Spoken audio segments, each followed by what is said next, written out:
Δόξα τω Θεώ, μόλις παραλάβαμε τους 2 τελευταίους μήνες. Αυτός είναι ο Ιούλιος, από τους εξαίρετους βιβλιοδέτες μας. Είναι 8 αδέρφια που εργάζονται μαζί, έχουν και 2 συνεργάτες. Ο Ιούλιος είναι έτοιμος, θα σας ενθουσιάσει. Τώρα η σειρά πλέον με αυτόν και τον 12ο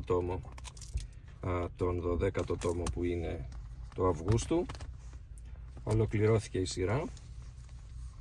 Τι όμορφο, τι εξαιρετικό είναι να έχεις εκτυπωμένα βιβλία στην Ελλάδα από ορθοδόξους τυπογράφους και δεμένα από ορθοδόξους βιβλιοδέτες.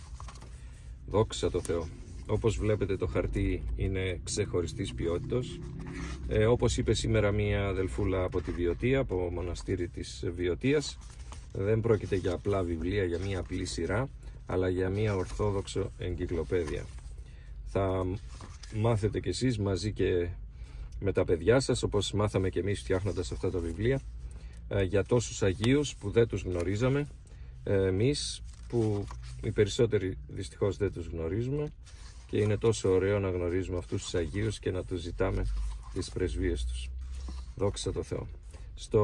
Στον τόμο του Αυγούστου θα βρείτε και το μικρό παρακλητικό κανόνα στη Θεοτόκο, έτσι όπως το κάνουμε στο σπίτι, και στον Ιούλιο φυσικά, όπως ήταν αναμενόμενο, θα βρείτε την παράκληση στον Άγιο Προφήτη Ηλία.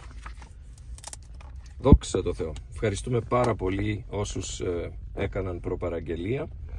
Ειλικρινά μας τιμάτε και χαιρόμαστε πολύ που θα τα πακετάρουμε να σας τα στείλουμε το συντομότερο δυνατό. Ευχαριστούμε πάρα πολύ. Χαίρετε. Καλή δύναμη.